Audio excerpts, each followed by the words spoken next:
Hi everyone.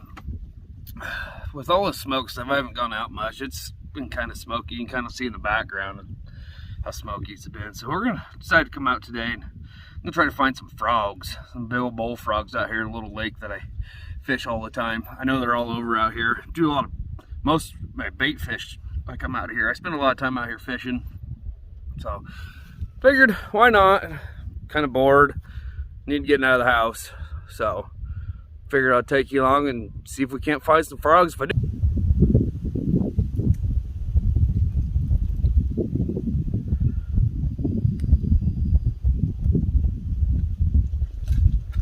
Oh, I lost him.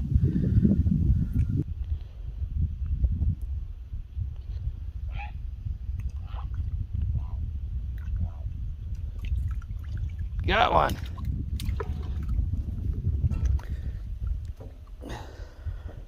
We got us one. I was messing around with one over here. A little smaller one, and I just happened to look down. Sorry, I swallowed a bug. And seen this guy at my feet. But, I mean, they're pretty good sized frogs. Nice bullfrog. And if I remember correctly, these little spots on there, right here on the side of their head, the size of them determines male to female. If I remember correctly, the larger the spot, if the spot is bigger than their eye, it's a male. I could have that backwards though. But I've done this before and I didn't like it. Just felt weird by hooking these things and they blink and it's not like a fish, and it just bothered me. And their skin's leathery and it's like a latexy. So I'm using this little jig. But what I did, since I'm using a hook, get my pliers out here. I did bring me a pair of pliers with me, so I don't have to really fight with them.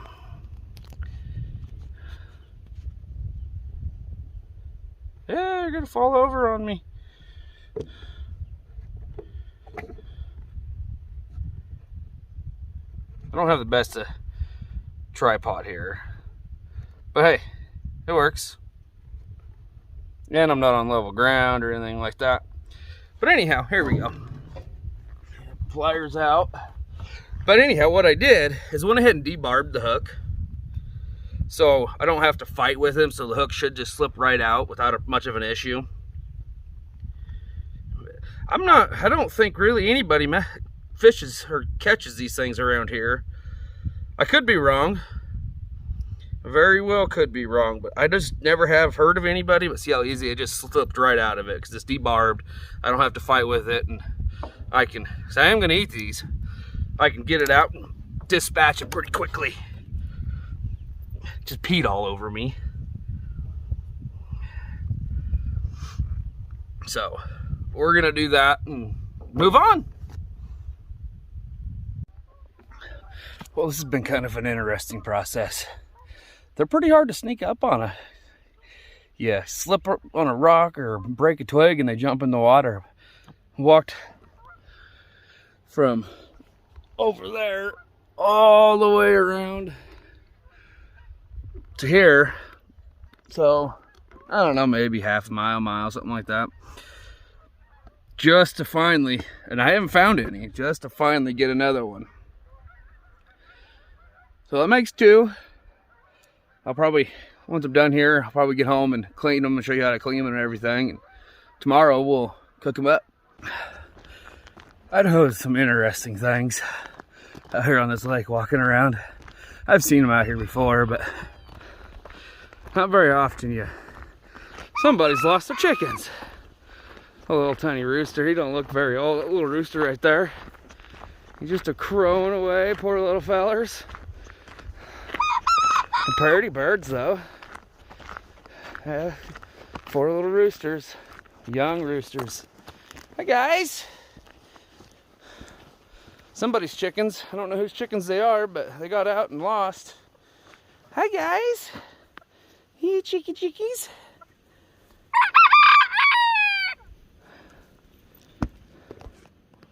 Isn't that funny, huh?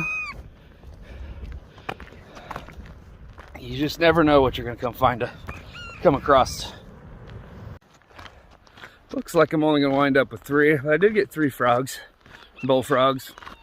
There's some people that moved in down here where I'm parked, and I'm probably not gonna go and try snag a frog and stuff in front of them. Some people, I don't know, maybe it wouldn't bother people, but some of that stuff tends to bother some, and I don't want to deal with it, don't want to see it. I think frogs are cool. They are cool. I like frogs. Who don't like a frog? But I also want to see how they taste. So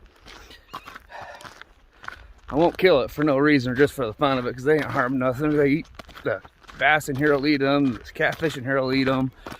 There's a set of osprey out here on the telephone pole. I'm sure they'll gobble them right up. You know, there's these osprey are pretty cool. They've been out here for, I've been fishing out here regularly for 4 or 5 years now. Blake's been here forever.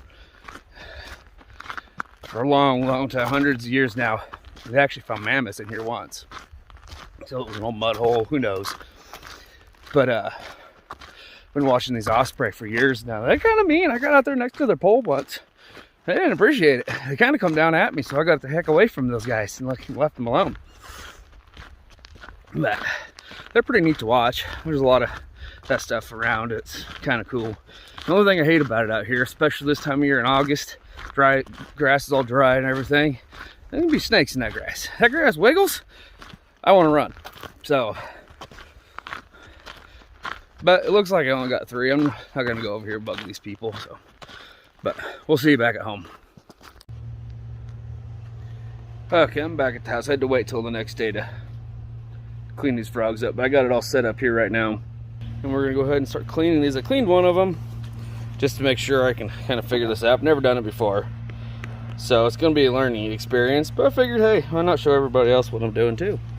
So I have watched it on videos before, and it's pretty simple, but I see I only round up with these 3. This one was pretty small, but they're kind of jumpy and skittish. They were hard to sneak up on.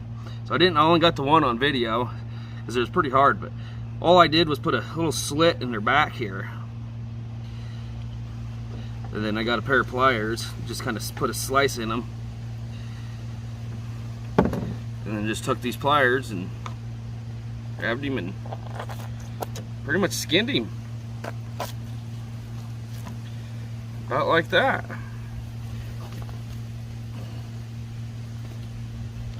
It's a little bit gross, but yeah, not too bad.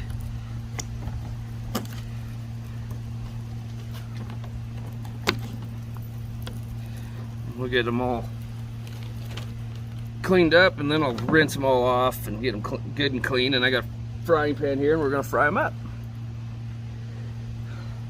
We'll see if I have any children that are brave enough to try.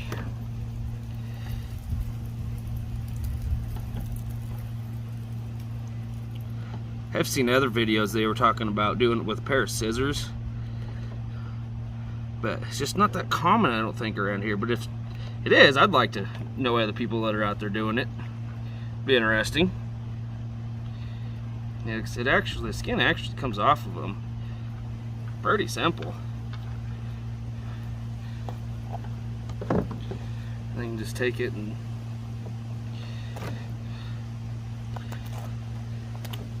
peel them.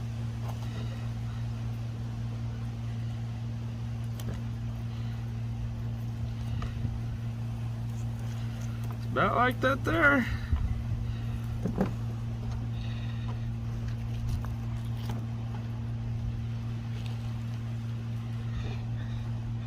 Now they've been in the cooler all night, so that moving, it's crazy. It's just reflexes. They've been dead. I killed them yesterday and kept them on solid ice all night. Yuck. That's gross. But simple fact of it is, that's all gross.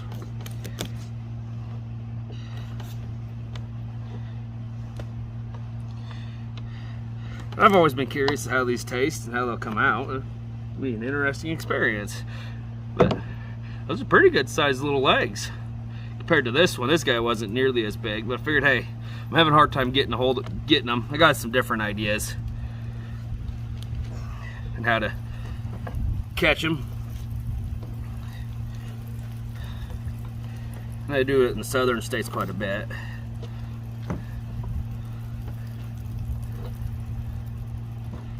But I'm gonna run these over to the garden hose and rinse them off real quick. And I'll show you how I'm gonna cook them.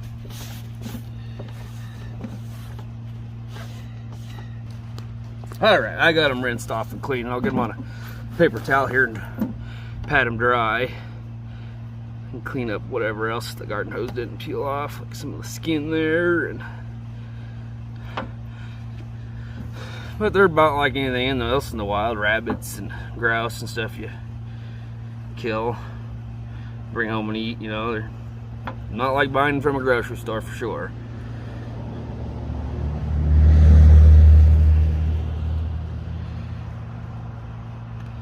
Pull that tendon out if I can get a hold of it.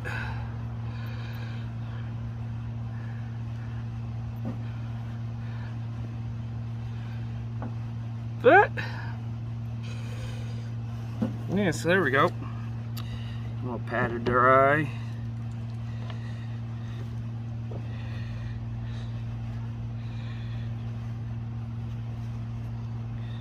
I'm going to use my cornmeal mixture I use for frying up catfish. That's what I'm going to use to fry these up with. Works pretty good on a lot of things. I've used it in heart and liver for deer, and I like it. Comes out pretty darn good if you ask me. That's weird. I've never cooked a frog leg before, so it's all new experience. Okay. So we'll take these little fellers. I'm just using just salt and pepper. I'm just gonna salt and pepper them, and salt and pepper is about the best thing on just about anything. Just a little bit of salt, a little bit of pepper. It's got to be kosher salt though. Kosher salt makes a world of difference in most meats. Look at that stuff just twitching when the salt hits it. That's crazy.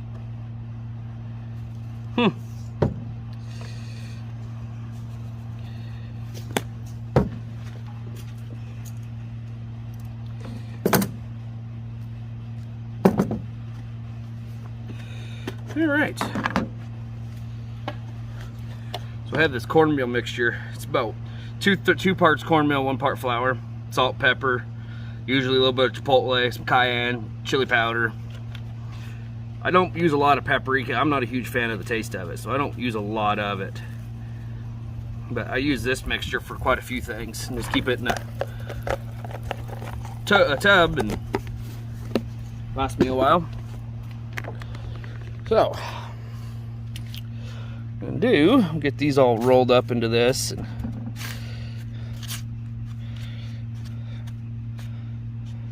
my concern, see, it's not really sticking to it much.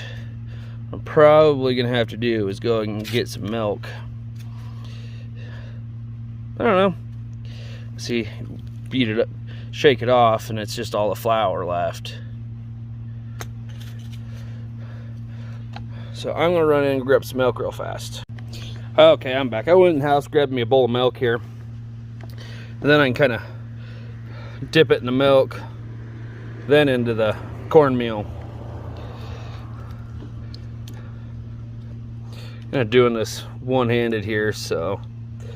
And then one thing I learned, so I heard a little trick is let it set in that, after I do all this, kind of let it set in the cornmeal and stuff for a few, with it on there, and it'll kind of sweat. I'm not sure if that's gonna help or not, but we're gonna definitely give it a whirl.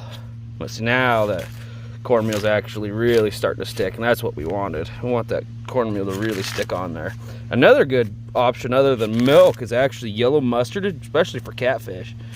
Kids and I love that. Put some catfish fillets in a Ziploc baggie with some yellow mustard and let that marinate on there for a few minutes or half an hour, whatever you want, and then roll it in your cornmeal mixture. Or hot sauce. Hot sauce is another good one, as long as it's Frank's, or not Frank's, but Tapatio. Gotta be Tapatio. None of that Tabasco stuff. That stuff's gross. But yeah, there we go. Get all these all bread it on up.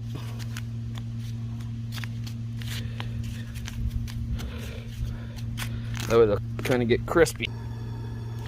Okay, we went and got us a frying pan, and we got my cast iron here. Got some oil heated up, and go ahead and put these guys in there and see how this comes out. I bet they're gonna do all sorts of weird things in this frying pan.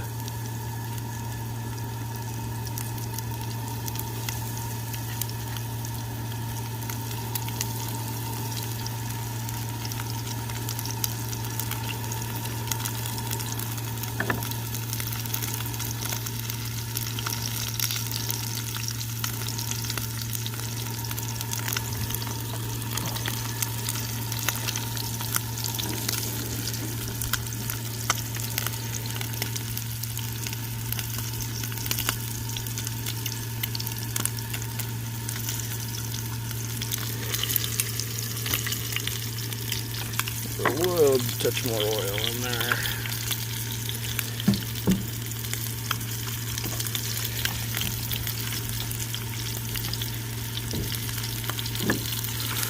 We'll see.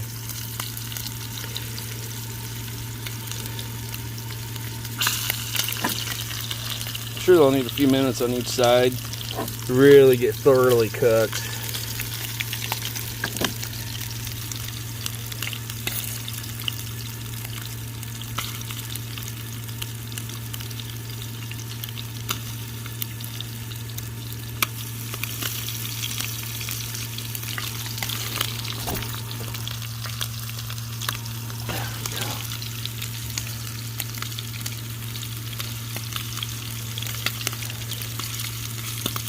But it's a fun experience. Why not? Try new things. It's fun to get out and explore and try different stuff.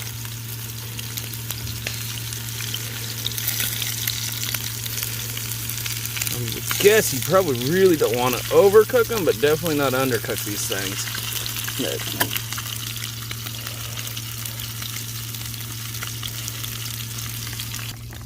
If there's anything else anybody wants me to try, I'm down to try just about try to cook or eat anything. I don't, I'm too scared. The only thing I won't eat is a worm.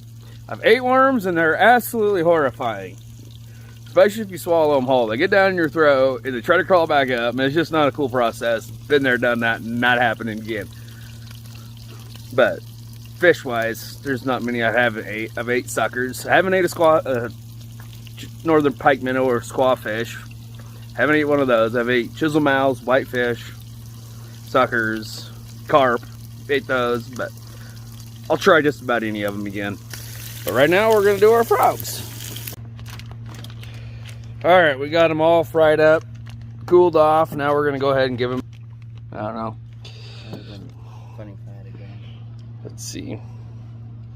I'm a little nervous. Big bite. How you feeling? Overcooked a little bit. There's still a little burn from the skillet, but No, wait. What are all the black things in it? it's almost like bluegill. It was in the, yeah. They're good. Probably seasoning, huh? They're actually really good. It's really mild. See that?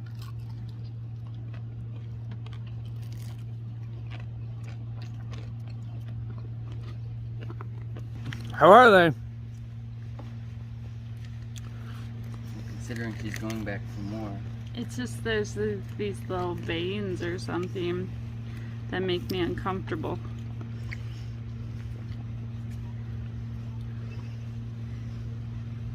It's a different texture for sure. It's flesh. It is definitely flesh. About tripped over my own flip-flop. Can't move it. So it's still on them. This is how we die. This is not how we die. It's cooked. Which means you're okay. It tastes fine. but I don't trust it. What's that frog herpes? Look at that. Look Yes, at that's them. what she's worried about. They're like Yeah, it's weird just veins. hairy vein. It's just their veins. Why are their veins hairy? Well, my diet consists of no veins. No veins. I'm on a no vein diet. I'm on a diet of food. It's not bad, but that could just be the breading. Yeah. I think they taste pretty good. But see, the veins are everywhere. Look. Well, yeah. And when you pull it apart like that, it just feels like wrong. Put it on this. Eat it with salami. I might eat it with salami. Take a bite. Do it. No. Try it. I deveined it. I don't care about the veins. I don't like I didn't devein it. There's still veins. I don't like crusty meat.